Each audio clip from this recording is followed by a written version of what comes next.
when you were a young actor, you went to Amherst, right? UMass in Amherst. UMass and Amherst. And you're lying. were you a struggling actor in New York in the 1970s, or?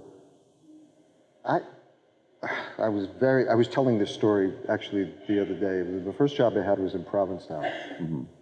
And it was the Provincetown Playhouse. Is anyone here from Provincetown? And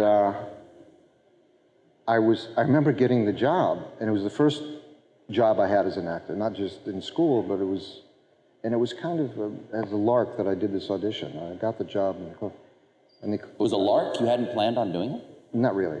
I was actually accompanying someone else who was auditioning, and I got the job, and of course he's not my friend anymore, but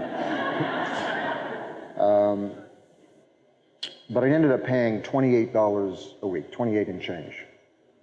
And I didn't even think about it. It was just, how am I going to live on 28 bucks a week? So I worked for 2 months in the summer in a chromium plating factory, triple overtime to make enough money that I could do that. So that was the most struggling that I did. Was what were you plating with chromium?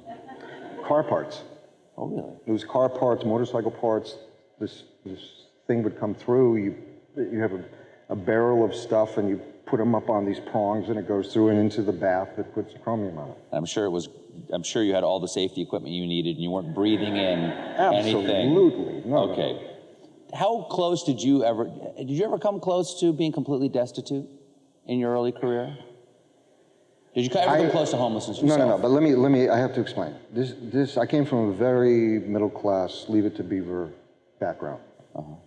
We never had any money, but we weren't reaching for it. It wasn't like we had to get a new car every year.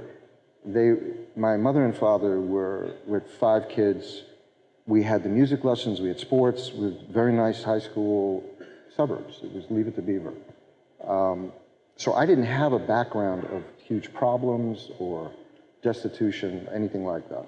When I started as an actor, I think I probably made myself experience many of these things to give myself a kind of experiential background in this stuff. So, I went through difficult times, but it was, I have to admit, it's probably more self-imposed than anything else.